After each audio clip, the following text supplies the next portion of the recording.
everybody. Welcome to season 7, episode 14 of the Focus TV. Got Octavia Wyatt here, Raymond Lyons. I'm Wilson Tarpe Jr. As you guys see on the screen, we're going to jump right into it. The Super Bowl happened on Sunday, unless you just thought it was an Usher concert, in which case you were partly right. Both things did occur. Octavia? Yeah, there was an Usher concert in the middle of a football game. That definitely happened. But the football game was the most important part of it. We have come to the end of the NFL season, and it kind of ended the same way it did last year, with the same team winning the first time for a back-to-back winner since the Patriots days of Tom Brady. Kansas City played against San Francisco and they defeated San Francisco 25 to 22. Patrick Mahomes was 34 of 46, 333 yards, two touchdowns, one interception, nine carries for 66 yards and was sacked 30 times. Isaiah Pacheco had 18 carries for 59 yards, six receptions for 33 yards. Travis Kelce had nine receptions for 93 yards. McCole Hartman, three receptions, 57 yards, and one touchdown. And Marquez Valdez-Scantling, three receptions for 20 yards and one touchdown. I also decided to throw in the kicker because he amassed just about half of their points. Harrison Butker was 4 of 4 for his field goals, including the longest recorded field goal in the Super Bowl with 56 yards. That was previously held early in the game by San Francisco kicker Jake Moody. He had 55 yards. Harrison Butker had 4 for 4 and one extra point, amassing 13 points for them. On the other side, Brock Purdy was 23 of 28, 255 yards, one touchdown, three carries for 12 yards, and was sacked once. Christian McCaffrey had 22 carries for 80 yards, eight receptions for 80 yards, and one touchdown. And Juwan Jennings had four receptions for 42 yards, taking a touchdown from Brock Purdy. And then he also threw a touchdown. He was 1 for 1 for 21 yards, throwing a touchdown pass to Christian McCaffrey. Again, the Super Bowl is over, and this is the first back-to-back winner we've had since the Tom Brady early Patriot days. And of course, Patrick Mahomes and Travis Kelce are already looking forward to next year trying to do a repeat. This is definitely probably, I mean, they said it as well. They're one of their most meaningful wins because of the season that they had. There were times during this year that a lot of people were saying the Chiefs are done. They're not making the playoffs. But when you have 15 on your team, it's kind of hard to talk about, which inevitably it would happen. Because to be completely honest, the first half was, from an entertainment standpoint, if you're the people that turned in for the Usher concert and you were forced to watch the first half of it, you thought it was probably a boring game. And entertainment wise, it was. But if you were actually watching the game, the 49ers were stifling against the Kansas City offense. There was nothing that they could do that San Francisco wasn't ready for. They held Kansas City to just a field goal and 157 total yards in the first half. But they weren't able to score enough. They had 10 points in the first half, which, uh, if you don't know, in his last Super Bowl, pretty much in every Super Bowl that he's played in, Patrick Mahomes has been down by 10 points and he still has come back to win. So 10 points is nothing to him, despite, how good their defense was doing in the first half. But it just wasn't enough to pull away from them. Uh, the defense was great. The offense was actually not terrible. I'm not saying they weren't good. They were definitely good. Christian McCaffrey amassed, 160 total yards, eight receptions for 80 yards and 80 rushing yards as well.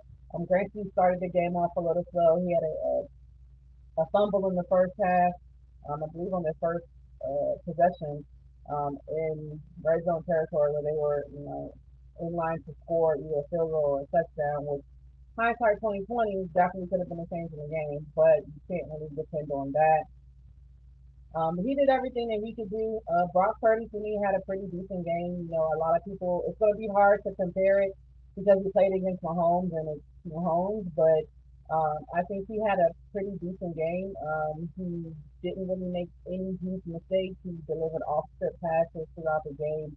He completed 23 to 38 passes for the 255 yards and a touchdown.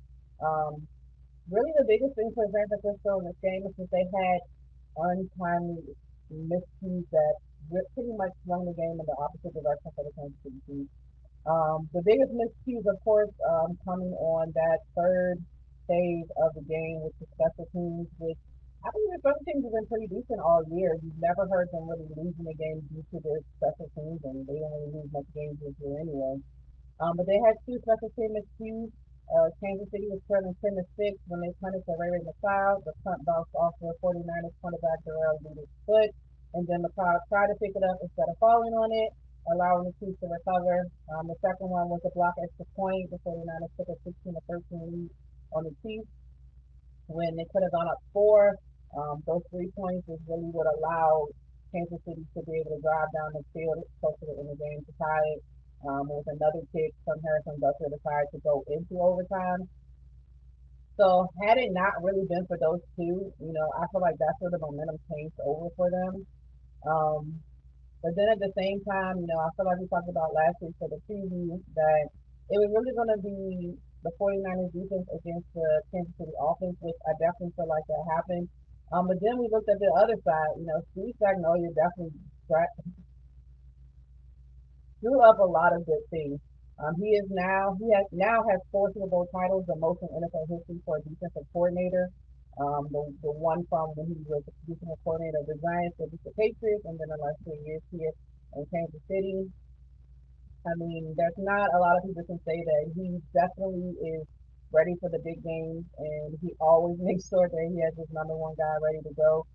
Chris Jones was pretty much everywhere. He disrupted the offensive line, and Purdy's timing on a lot of those potential touchdown throws, including one on a pivotal third down right before the overtime field goal. Kind of similar to what he did against the Buffalo Bills earlier in the postseason as well. He just comes up big when he needs to, and as much as people are going to be talking about Patrick Mahomes and Kelsey for being pivotal, and Andy Reid for being pivotal, and even Spags, to be honest, being pivotal in this dynasty that they have amassed. Chris Jones is right along with them as well. Um, yeah, like I said, I think it was more so. I hate to say that one team lost it and the other team won it, but in some type of vision, that's kind of how it was. Um, the 49ers really had it in hand. I feel like those two miscues really turned it around for them and really gave Kansas City life. And at the end of the game in overtime, Patrick Mahomes does what Patrick Mahomes does. Even with the fourth down play, I don't even think he thought about throwing it to anybody else. I don't think he thought about throwing it to anybody. I don't think he thought about picking the ball up or anything. Especially because early on in the year they had their miscues with drops. I think he decided that he wanted to put the ball in the game in his hands, and it turned out to be the right decision. Um, but still, kudos to them. Especially their wide receivers both getting touchdowns in this game. Granted, that they were not really um, they didn't do a lot of that throughout the season. So, I mean, they definitely pulled it together when it counts the most, and they are Super Bowl champions again. I feel for certain players on the 49ers side, shout out to Drake Greenlaw. The way that he went out was just a tough way to see. It's always when it's those non-contact injuries. To be running on the field and tear your Achilles is just horrible, especially in the Super Bowl. So definitely wishing him a speedy recovery. And it definitely sucks more so because it's literally at the end of the year, which means it can definitely lead into next season as well. Um, the other big thing, of course, everybody is talking about, and who knows, I don't think we'll ever really know the real story, is after the game, a lot of 49ers fans, players stated that they were unaware of the overtime rules when Kyle Shanahan clearly stated that they were aware of them. So I don't know if it was just I wasn't aware of it in the moment because your adrenaline's going and you're just trying to get the ball and score and win. But hopefully that's something that dies down because at this point it's null and void. It doesn't even really matter. Um, didn't win the game and it's just going to be on to next year. But congratulations to the Kansas City Chiefs. Selfishly, I'm glad that it wasn't an NFC team, but that's just scam. So, but we'll be able to do this all over next year. Everybody is 0-0 now. Let the trash talk begin. Because it's already begun. My man Debo, I have no ill feelings towards him, but they are not gonna let him live um at all. I've seen multiple collages of Debo crying. It's funny, but you know, I don't know if this one was real, but it looked like Fletcher Cox was holding on to a lot of anger as well. Which is kind of weird, but here we go, all over again next year. With of course a lot of different faces and a lot of new places as well. But all I think is a great NFL season as it is every year. Next year will be in New Orleans for the Super Bowl. Hopefully my team is in it. That's you guys. Yeah, my little 2 cents. It seemed like the entire NFC was waiting for the Niners to catch this L so they could say all the things they need to get off their chest because they didn't do it. It's cute, it's hilarious, and Fletcher Cox, you were too old for that. Um, it's great. I expected out of fans, but like C.J. Gardner Johnson climbed out of his hole he was hiding in when he lost the game for the Lions to say something. Talk about my mentions are quiet. You weren't in the Super Bowl. Why would your mentions be loud? You didn't. Anyways, with the game though, like Octavia said, Ray, I was messaging with you and Cardell afterwards. Like, there's certain guys that are like serial killers. You got to put them away. Niners ain't put them away. People talk about the Niners being a loaded roster. You want to know what's not loaded? And I've been screaming this for a while. The right side of that O line has been lacking. It doomed them in 2019. Chris Jones was like, "Let me go over here, and I'm gonna wreck the game." And James G. Supermodel was over there like, "I don't know what to do." Chris Jones coming after me. Started doing weird stuff. This game, bless Brock's heart. Brock did a really good job against the blitz. So much so, I think there was a lot of spag. Anytime anybody with Super Bowl coaches stats, everybody talks a lot. And I tell you mentioned how decorated Spags is. Spags was like they had to go into halftime and say no more zone. We only playing man, and he was drawing up some blitzes on the whiteboard essentially during the second half because he was like they couldn't play zone because Brock was tearing that thing. Brock was doing what he's supposed to do against the zone. However, when your line is bad and you can only run one way, and you play good defense, and everybody knows you can only run one way. Hey man, Chiefs did what needed to be done. You got two superhero looking dudes on the left side of the line. The center's kind of in the middle, and two regular people on the right side of the line. Chris Jones is an alien. Chris Jones saw two regular people, and he treated them as such for a whole half. I know you. I know he lined up was like, I know this ain't who you blocking me with, and they was messing up. They was confused. Shout out to Spags. Um, but yeah, it was a great game. I like that it was defensive because last year was a shootout for the Yeah. most part. And I was happy like people didn't give the Chiefs defense nearly enough credit this year or haven't since they've been together. No championships won with your defense being mid. Okay. And also, Chris Jones, when you want to go walking for your contract, just play the Super Bowl. Or you can play this whole run, but namely, play the Super Bowl because he single handedly took 21 points off the board in this game. Shout out to Chris Jones. There were three beautifully drawn up shot plays where Chiefs DBs were behind people. And here comes Chris Jones putting his hand up at 6'5", and Brock's like 6'1" on a good day, man. He can't see over that outstretched hand. And he did what you should do, just throw the ball out of harm's way. That's 21 points, man, in a game where people are hardly scoring. And y'all know what time it is, man. Pat does what Pat does. That's simple, man. They talk about a three-peat. That's going to be tough. It's going to be tough. I got a question for y'all about that a little bit later. Ray, the Wizards. Oh, the Wizards. I'm sorry. I never have a good segue. All right. Like, I'm sorry. Well, they're in the midst of a 7-game skid. They currently stand at 9-44. It's we knew what this season was going to look like about 2 weeks in. So, I mean, just buckle up, get ready for the turbulence. It's not going to be pretty. During the last week, they since we last spoke, they had 4 games and they dropped all 4. But I mean, to their credit, they're being a lot more competitive than they have been. None of these games were double digit losses. Um, their biggest loss, they lost to Cleveland by 8, and they lost to the Mavericks by 8 last night. The other two games, they lost to Boston by 4, and they lost to Philly by 6. And I mean, all four of these teams, they're in the thick of it, man. So, and these are teams expecting to do things in the postseason. So, I mean, the fact that they're able to, to stand toe to toe with them, it says something because we've seen it get very ugly um, this season. Like 30-point losses, like they were nothing. So it's just good to see them be more competitive. But the little things are still plaguing them. Specifically, last night they were in control for a good portion of the game, but a 9-minute stretch where where they played Wizards basketball, it doomed them. They were up by 11 in the fourth quarter, and it all just fell apart for a little bit, and that was enough for the Mavs to get some breathing room and win the game. They outscored them 32-14, I believe, in a 9-minute run.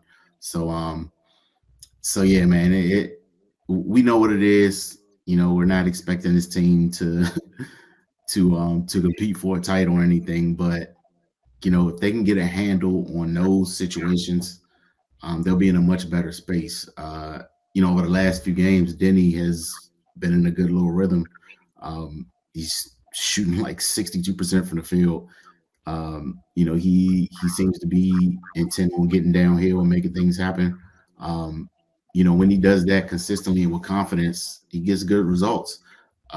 If somebody could just get it through his head that he should just continue to do that instead of instead of abandoning that when things kind of get tough, then the Wizards will be in a much better spot. They got Marvin Bagley back over the last few games, and of course he just picked up where he left off. I mean, it's they're looking better recently than they have in at other points during the season. It's just not translating into wins. There was something came out recently about Kyle Kuzma. It was a trade on the table for him to go to Dallas, and he said management straight up asked him, what do you want to do? And his response was, I want to stay here and see this thing through, and that's refreshing to hear. At least his mind is in a good space in regards to wanting to wanting to do right by the team and wanting to do well, but it's got to translate on the court, man. And he's been okay for most of the year, but it's just those times when his shot selection gets erratic and and he kind of loses focus on the defensive end that that puts the Wizards in a bad space. And for the top guy to do that, it kind of trickles down, man. And that's why they're in the position they're in now. Jordan Poole, he's got to find MJ's secret stuff or do something because he's been struggling mightily lately. The last couple games, last night they lose by 8, but there's just a gaping hole at his spot where they're just lacking production. And from one of the top guys on the team, that can't be the case, man. And yeah, they just got to find some continuity. We talked about it after the Cleveland game. That's an 8-point loss. He got outscored by 40. So that's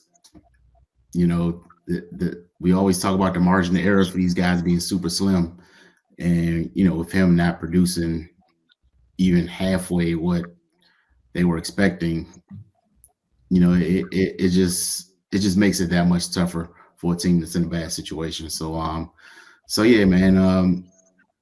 I'm just glad to see him fighting and competing with consistency. The X's and O's and that type of stuff. That's still a work in progress. But if it's one thing you got to come to the gym with is effort, and they've been showing a little bit more of that lately. So yeah, man, just it is what it is. They're 9-44. Just build on the positive things you're doing. Wilson says it all the time. It's year one of a rebuild, and so be patient, man. It's not going to get fixed. I see fans screaming into the void, scrutinizing every little move and every little mistake. You're at ground zero. It takes time, and with the way that the new front office came in, I think they're they have some pretty good starting blocks, man. Within the first couple days before the ink was dry on their contract, they unloaded Bill. That sent a clear message: we're scrapping and starting over. They made a couple moves at the deadline. I don't know why people were expecting some big splash, but you know what they did do? They got a first round pick back. How about that?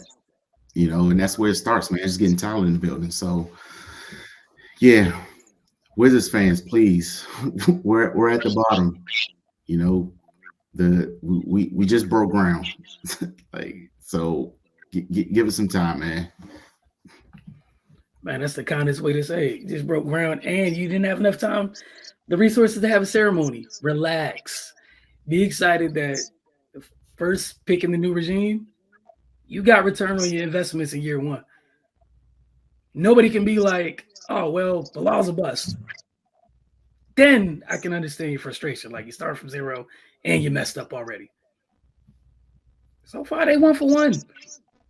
And as Ray said, they just got you an extra pick. Now you get 2 first rounders. That's not bad. Who knows what they can do in the offseason, man? But I look forward to checking in with you about the Wizards next week, right? We'll see what they hold for us next week on that segment. We're going to take our first break when we get back. Some college basketball. You're watching the Focus TV. Welcome back to the Focus TV, as promised, college basketball segment. Give you guys an update. I got caught between idea and update. Unfortunately for the George Washington Revolutionaries, they have continued with their slide down the A10 standings. They weren't able to rally last week against Rhode Island. If you guys remember, that's when Cardell was calling in live from the Smith Center because they were down at the half to Rhode Island. Well, they did not complete that rally. They fell to Rhode Island 88-65. Then they faced Loyola Chicago, getting behind early and then never being able to close the gap in that one. They scored the same amount of points in the second half as Loyola Chicago, but Loyola Chicago got enough of a lead in the first half, and they held on to it. And Ray, you can't erase a deficit in any sport if you're trading points. Deficit remains the same. It's just that simple. In the loss to Loyola Chicago, Sheldon Edwards led them with 18 points. James Bishop had 25 points and 7 assists for the Revolutionaries. Garrett Johnson added 13 points, and Max Edwards had 12 points and 8 rebounds. Currently, as we tape this, George Washington is down to George Mason with about 2 minutes and 30 seconds left in that one. It's 86-61. George Mason put up 54 points in the first half. And in the second half, it looks like they're just trading baskets, but literally going back what I said a few seconds ago, the damage was done earlier. You're just trading. You can't get back into the game, man. So coming into this, I believe they had lost 6 straight. This would be number 7. We know how they started the year. Cardell always talks about how tough the A10 is. GW is literally going through it right now. They are in a bad place at this moment. So we're gonna check in next week and look forward to what he has to say about them next week. As far as the Maryland women go, let's get that up here real quick. They had 2 games since we last spoke. Both of them were on the road. Maryland used a 14-6 run early in the second half to take control of the game against Rutgers. They forced 22 turnovers in the 67-59 win. Outside of Destiny Adams' 22 points, Rutgers didn't have much going offensively at all. 3 players scored in double figures for Maryland, be it Cheyenne Sellers, Bree McDaniel, and Jakia Brown-Turner. Brown-Turner had a double-double with 11 points and 10 rebounds. Bree McDaniel had 14 points and 3 steals. Cheyenne Sellers had 16 points, 3 rebounds, and 4 assists. The biggest thing here is, despite the lack in size, Maryland outworked Rutgers to out rebound them 47-37. And it showed in the second chance points where Maryland won 25-12. They then traveled to Illinois, and that's the game that you guys see on the screen. The Terps had three players record double doubles. The last time that happened was December 19th, 2020, against James Madison. Cheyenne Sellers led the way in this one with 18 points and 11 rebounds. Lavender Briggs came off the bench to add 15 points. Ali Kubik had a double double with 13 points and 10 rebounds off the bench, while Jakia Brown Turner continued her strong stretch of play with another 11 points and 10 rebounds performance.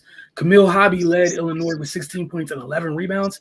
Shout out to her. That's her first career double-double. The Terps closed this one strong, beating Illinois 25-16 in the fourth period. Cheyenne Sellers, of her 18, 11 of those came in the fourth, so it's good to see her feeling like her old self again. As you see her going to work here. Coach Freeze had this to say about the win.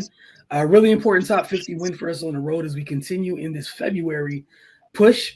I thought it was great. It was a great win to be able to go on the road. Clearly, a lot of adversity. We battled through some foul trouble and turnovers, but I thought we were able to kind of change the game with our rebounding and our defense.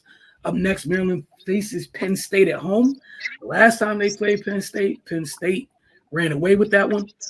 So we'll see how that goes this Sunday.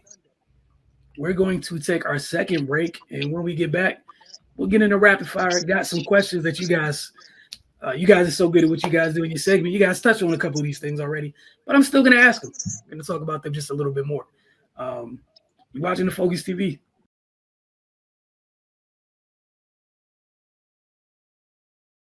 Welcome back to the Focus TV.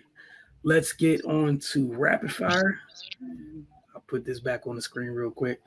No, we're not done talking about the Kansas City Chiefs. All right, one Super Bowl. It's killing me inside, but I found peace with it already. But got to keep talking about them. Because, I mean, look, they did something very few NFL teams do, which is win back-to-back championships, right? They're talking about doing the other thing that, basketball teams rarely do. Octavia, you mentioned this a little earlier, but after the Chiefs completed their quest, going back-to-back with a 25-22 overtime win over the Niners in this year's Super Bowl, the interwebs took off claiming that Pat is now the GOAT at the quarterback position. He does now, in fact, have 3 chips in 5 years, which is very impressive. He mentioned after the game that KC wants to be the first NFL team in the Super Bowl era to three-peat. Firstly, your thoughts on folks doing what they do best, which is living in this moment and forgetting everything that's happened in the past, even though Tom Brady's like 2 years removed from beating this kid. It's okay. We can forget quick and forget Joe Montana, all these other important people that it's just irrelevant. We're living in this moment. Firstly, your thoughts on people saying that he's a GOAT. And then secondly, after your answer, which I got an idea what you guys' answer might be, how does that whole conversation change if they do, in fact, repeat? Octavia, we'll start with you. Well, I think you said it. We're in the era of time where everything is in the moment. We're very just thinking about what's currently happening and not what's happened in the past. I would say he's growth adjacent. Um, right there. For me personally, because um, as a child, I primarily watched a lot of basketball. I really didn't get into football until I got a little bit older. So for me, like it's probably outside of Tom Brady, like probably the one like I've watched their careers like the closest to see how it's gone. So I understand what people are saying, but at the same time, I have YouTube, like everybody else does, and I've gone and watched multiple things that these other great quarterbacks have done, like you just named. But I get it. He's what? He's been a six straight AFC championship, and he's not losing. He's like 15-3. Like he has more playoff wins than some players have been playing for way more than 7 years does. So I understand it, but I do think that we need to kind of pump the brakes just a little bit. Um, if Tom Brady can play what he, I don't even remember, he can play like 20 something like that, whatever it is. If he can play that many years, I'm sure Pat is going to be able to do that as well. Let's see where he comes when it gets down to that aspect of it. Um, Now, a three is really, really hard to do in basketball. It's almost nearly impossible to do in football. Um, if the Kansas City Chiefs win next year, I might have to rethink it. But at the same time, we got to get there first. We've definitely done a lot in a short period of time. I think that's what has a lot of people up in arms about this GOAT debate. Um, But again, it's great that he did it in a short period of time, but where is he going to be for the remaining of his career? I mean, I'm not saying that he's not going to continue to be great, because I definitely think he will. But you got to see it. So I get it. We're in a time and a society where now is better than anything that ever happened in the past. But I definitely think he's go to Jason, and we can rediscuss it if he gets it. Ray. Yeah, man, I think Octavia summed it up perfectly. Like it it's no denying what we're seeing. Like this dude is otherworldly. That's not a conversation, man. But to just automatically leapfrog him above everybody else right now, I think that's a little premature. Because like let's just say he falls off a cliff after this year and doesn't, get back to the level he is now. As highly unlikely as that is, it could happen. So we gotta chill, just acknowledge what he's accomplished and praise that. That's fine. There's some other guys that have achieved great things. 7 Super Bowls is a whole lot. Um, you got to look at guys like Joe Montana, what he was able to accomplish. And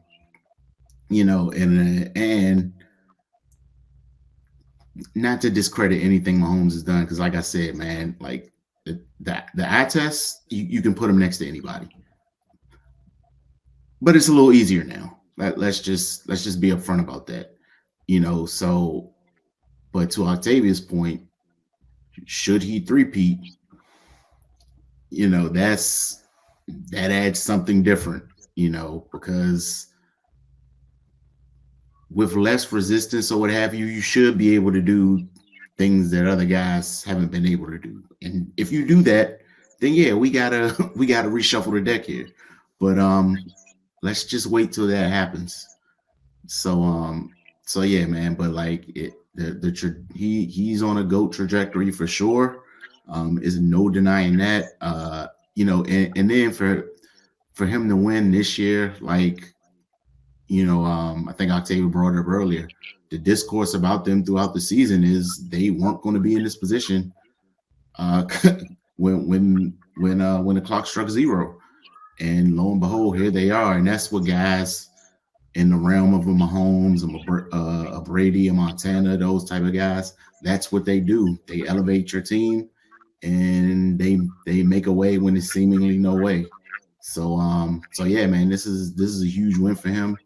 Um, definitely a feather in his cap. So yeah, let's just wait it out. Like I never like to put those type of definitive statements on a guy before his career is over anyway. Um, but yeah, man, if he keeps going how he's going, then it's probably inevitable that by the time he hangs him up, he's going to be in that top spot. Yeah, I'm with y'all. I knew you both you guys had a measured approaches. Um, like in terms of like that race to being a GOAT, let's just say he came out the gates and hit a base clearing triple. Like, that's where he's at right now. He didn't finish. He didn't finish the play. It wasn't inside the park home run. He cleared the bases with a triple though. Like he's right. 2 runs went in. Pitcher got taken out. People looking different. Like Ray said, he's at the place where he's done enough where you can't, like, how fans get outlandish. You can't tell you it's outlandish, which means, sir, you're at a great place. And like you guys said, if you do the three-peat, which is something the other people didn't do, then it gets interesting. Then it gets really interesting because you could just slap that back at what anybody says about the seven and be like, mine were in a row. And I gave away the league's best offensive weapon. Now what? Like, and shout out to this, like, and again, talk about his greatness. Like, they kind of low key set this up for longer by flipping Tyreek Hill and went into that draft last year and went young on defense. That's 4 years. You don't have to pay that defense.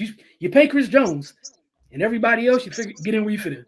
We will replace and or draft you. But again, you do that when your quarterback's on that level, as Ray said.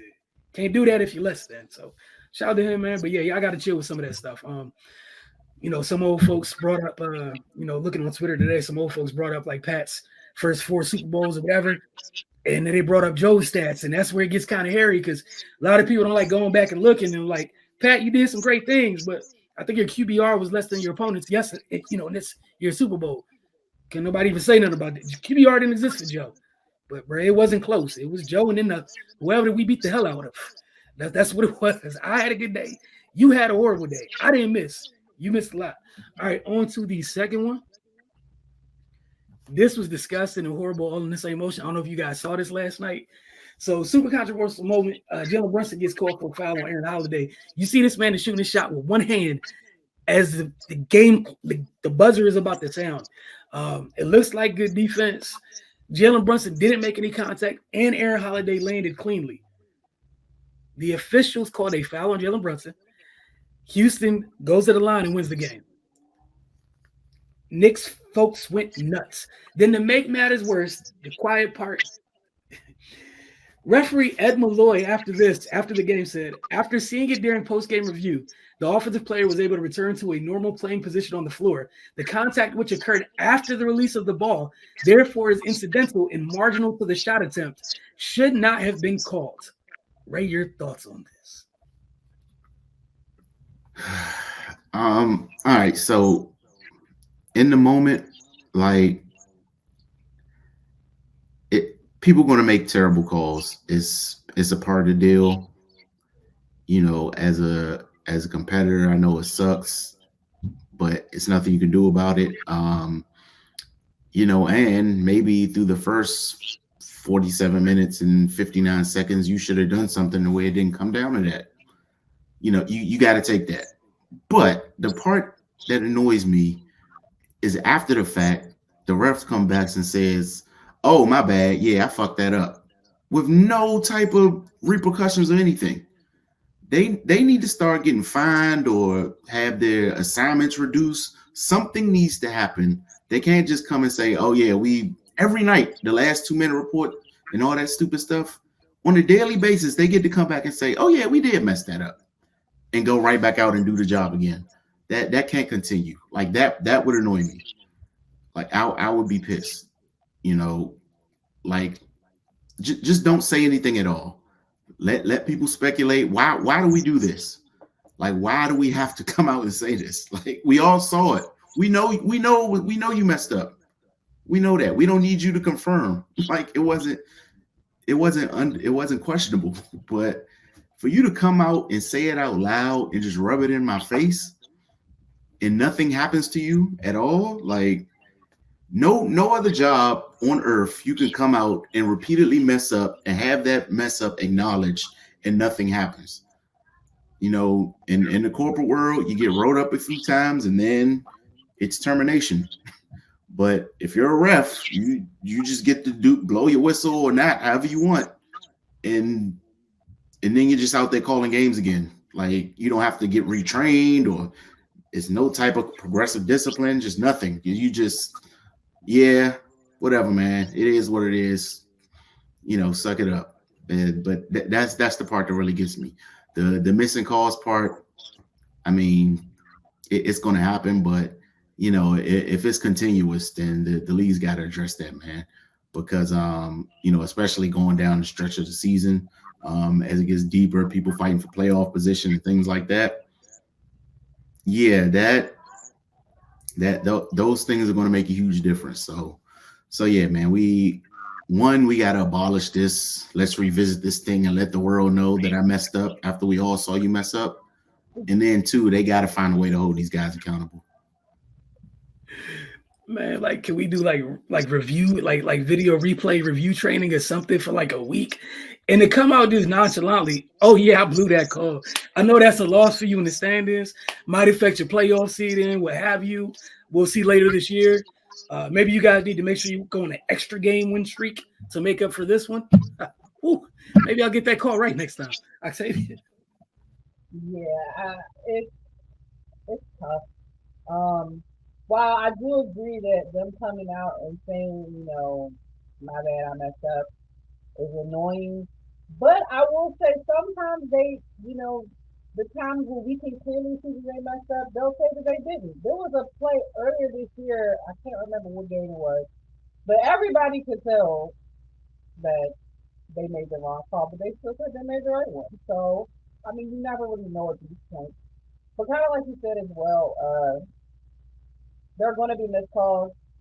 Unfortunately, you shouldn't put yourself in a position where it comes down to said missed call being the determination of the game, although sometimes it just happens that way. Unfortunately, just how the ball bounces in the game.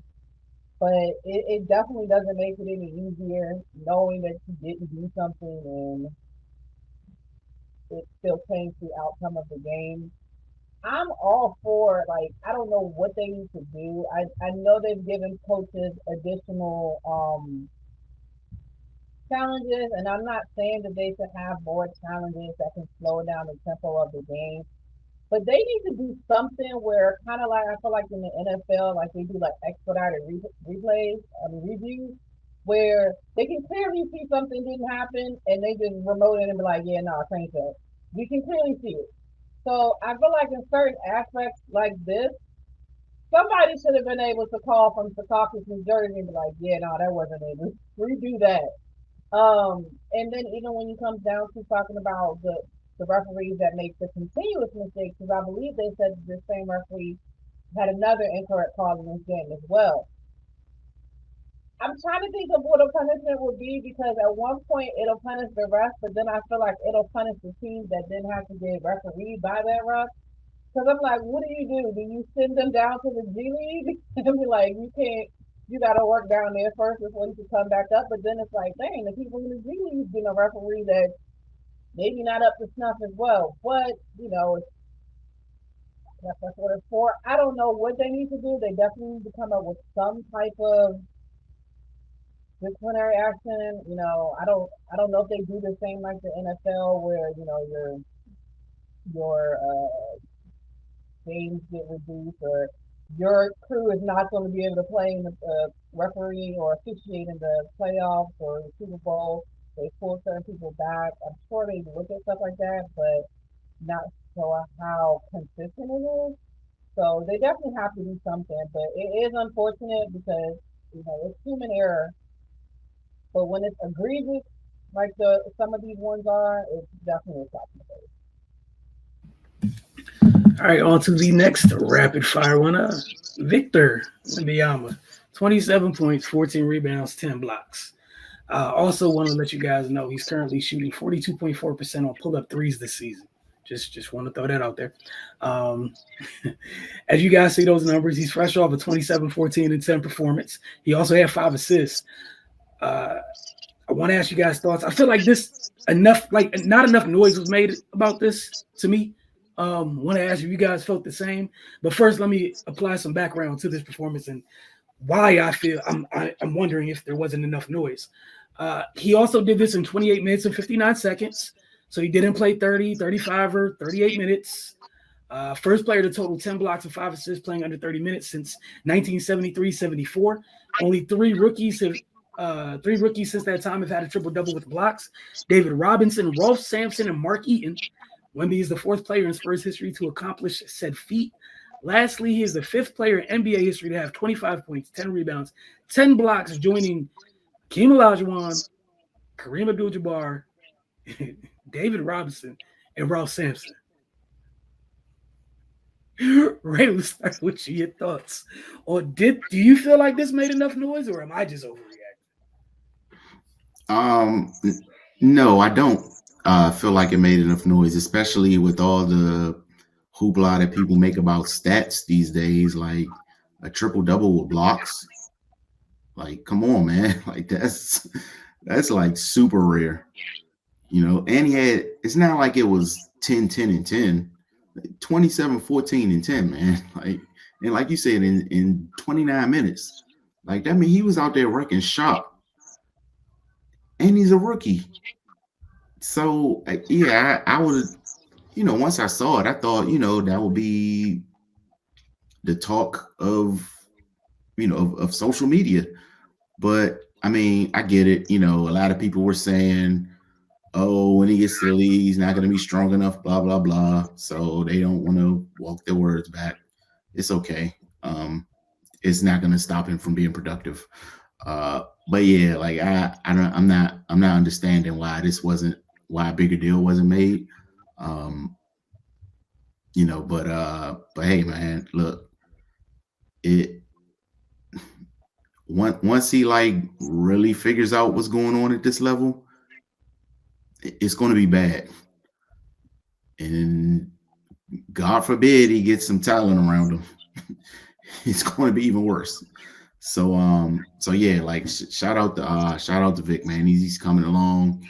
He's learning how to function at the NBA level.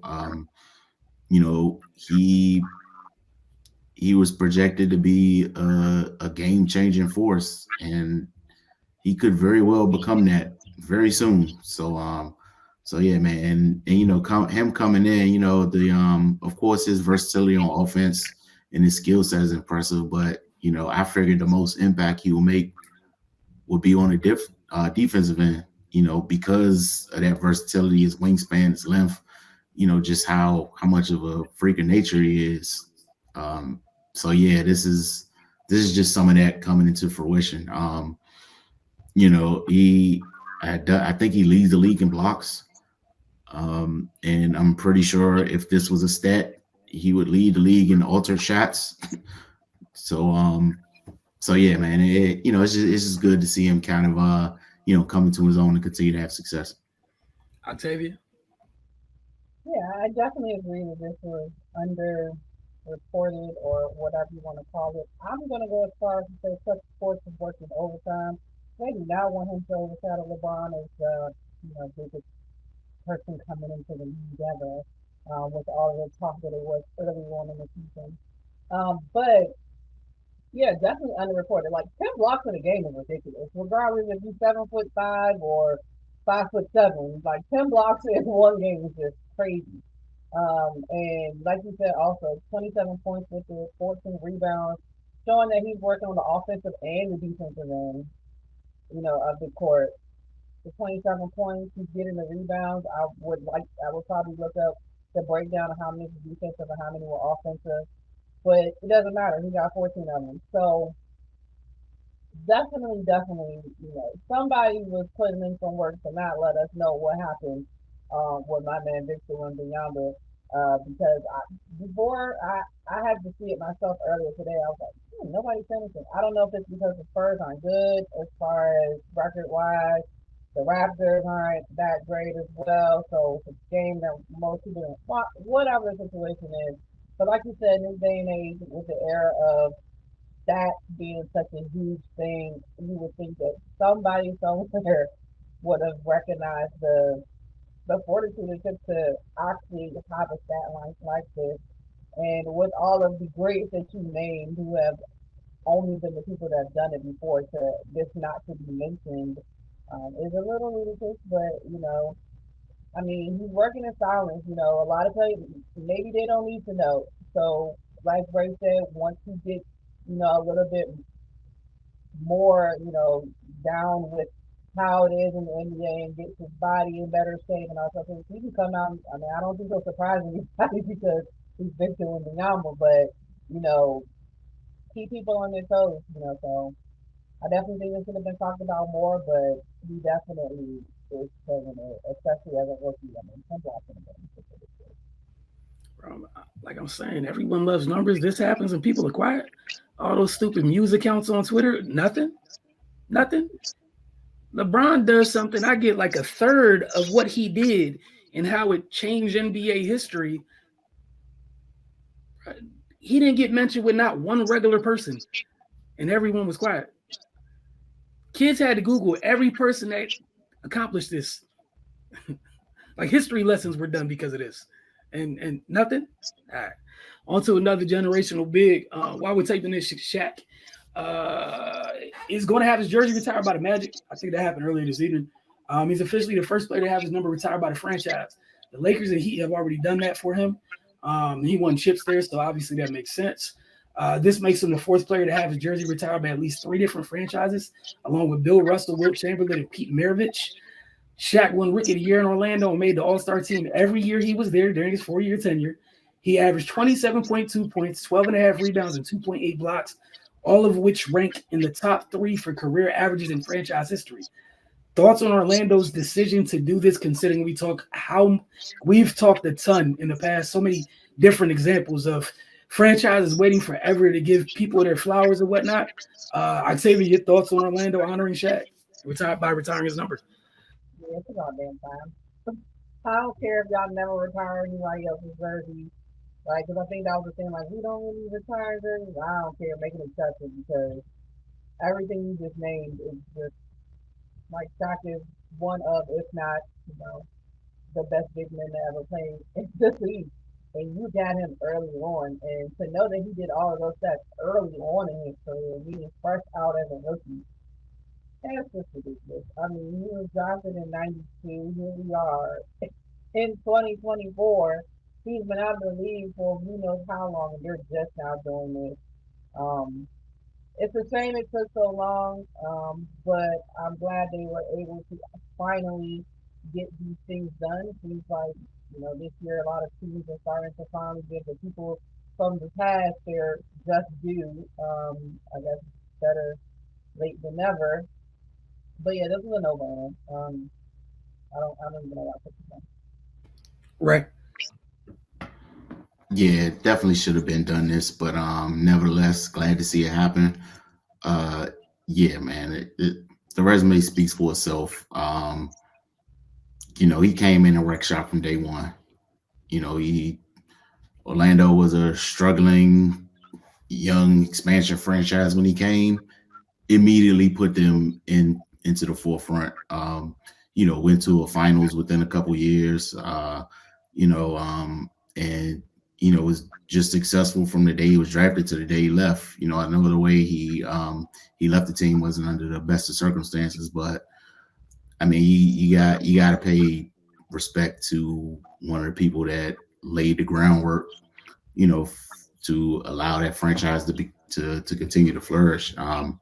Yeah, most dominant player to ever play. Is not too much more you could say, man. And yeah, like Octavia said, I know they got a thing about not retiring jerseys, but if anybody's needs to be retired, it's his. If they don't retire another jersey, I'd be fine with that. But you got to put Shaq up there. Yeah, just simply for the mark he made. Like he was the biggest NBA star not named Michael Jordan in the '90s. So I mean, yeah, he deserves to be honored in that way. I agree with you all on all counts. On our final question, I didn't have this originally, but this guy loves to make headlines, and I could not resist. Our guy Draymond Green back out here one time for the one time. You guys saw, Steph hit the game winner the other night. Bill kind of over pursued the pass. Can't do that with the greatest shooter of all time. Steph made him pay. Bang. Suns inbound the ball. Draymond tackles KD. Plays defense, however you want to call it, 6 tenths of a second left. They win, and Draymond starts puffing out his chest and talking wild. He said a bunch of stuff about Nurk, but I don't care about that because this is interesting because supposedly you changed and all this other stuff. So the words are on the screen, but I'm going to just read it for y'all. He told Katie at the end of the game that this is me. I do this. I've been doing this. I'm going to keep doing this. This is the same thing I said in that Clippers game. We've been winning championships before you got here, and after you leave, fast forward, and that wasn't a lie. Thoughts on Dre's comments? He said some stuff about Nurk, but I don't really care about all that. But also considering that Dre feels this way about that teammate when his other teammates and the coach, anybody else that was there, I've haven't heard one bad like word about Kevin, his moods, or anything. Just this. But you guys' thoughts on this? And then he kind of tried to tighten it up because he was like, I caught him another word, but that was just in the heat of the moment. Like, right. Cut the mic off, man. Like Jesus Christ. Like I wish we could visit the alternate universe where KD never went there. Like there's an alternate universe where he stayed in OKC, they ran it back, and they got the Warriors up out of there the next year. I want to live in that universe where Draymond's probably traded because they needed to go in another direction. Like like dude, he gave you 2 championships. Let's be real about this. You should be thankful. Don't be mad that it's over. Be glad that it happened. Like, come on, dude. He gave you 2 rings, man. Like, don't count them championships and when you talking about how much you won, since you hate that dude so much. Say you only a 2-time champion then. Like, I'm just tired of it, man. Hopefully his boyfriend retires soon so he can also retire. Just go away. We don't need to hear from you again. Like it's ridiculous at this point. I thought the time away would have just, we know who he is at his core, but at least he would have stopped being like this in public. So this leads me to believe it's only a matter of time before he does something on the court again that's going to result in some more disciplinary action. But yeah, dude, just dog, you too old, man. You too old for this. Like, just be quiet and hoop. Why is that so hard for NBA players to do these days? Just be quiet and hoop, dog. And you lucky they ain't called a foul. Like so, like dog, calm down, man. Calm down, please. I say, Yeah, first thing I thought of was too talking about how I don't care to be completely honest. Like whatever you said to KD, you should have said whatever you said to KD. I don't know why you got to tell the whole world what you said to KD. Like we asked what you said to KD. I don't think anybody asked. Um, but again, too many basketball players are podcast. Not even just basketball players, athletes period, that are still playing. That makes it even worse. I don't care to be honest. And like you said, you're probably too old for this. We've gone through this narrative in 2017 and 2018. It is 6 years removed. He is no longer there. You are no longer there. Nobody no longer cares. The championships count. Y'all won. You won another one after him. So again, I don't know why you have to prove your point by saying it out loud. We saw it happen. Y'all won in 2022. Congratulations. Let's talk about what's happening this season. Like I don't understand the point of it because it's weird to me because like during his whole sabbatical away from the league, that was the whole, my kids have been getting death threats, my wife, and people, but yet you're still talking, but like you're still talking. I don't understand. Like talk about the game, not about all this extra stuff, and then you're still talking about. I know you didn't bring it up, but still this whole situation with you and Nurkic, like why are we here? Take me out the group chat. I don't want to know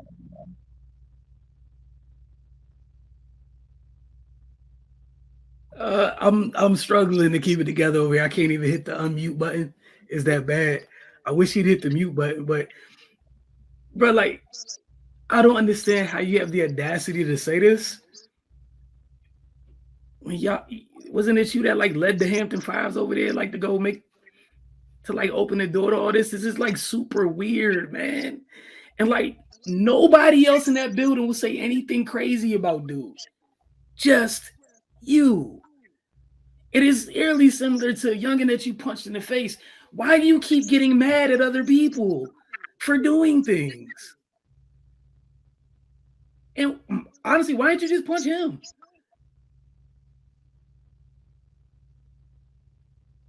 because it didn't look like you talked any trash to that man until Steph hit the game winner.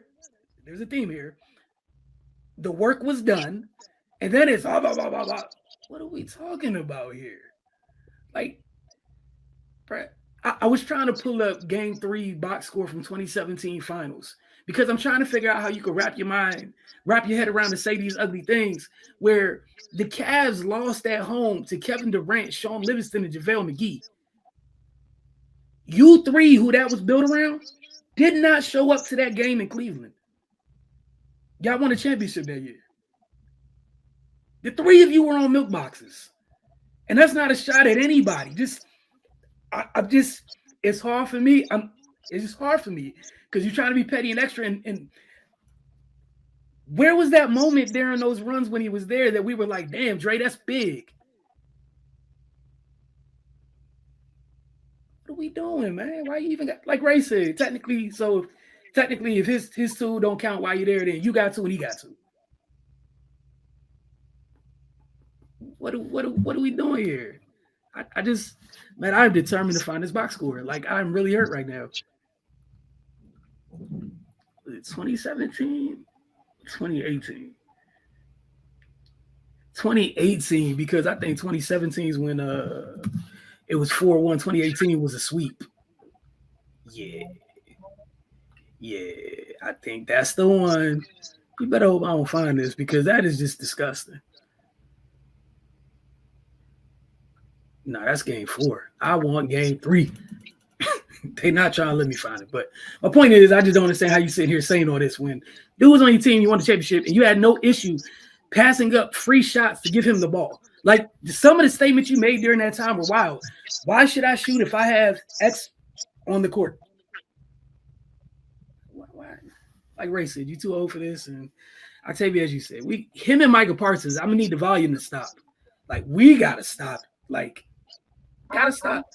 It is almost up there with Draymond because he be blowing me with these podcasts. I need Reach Report to cut him off.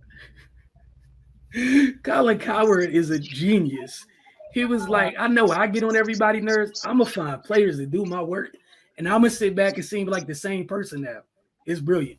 Appreciate y'all tuning in this week, man. Y'all have a great one. We'll see y'all next week. Enjoy the week of sports, and until next time.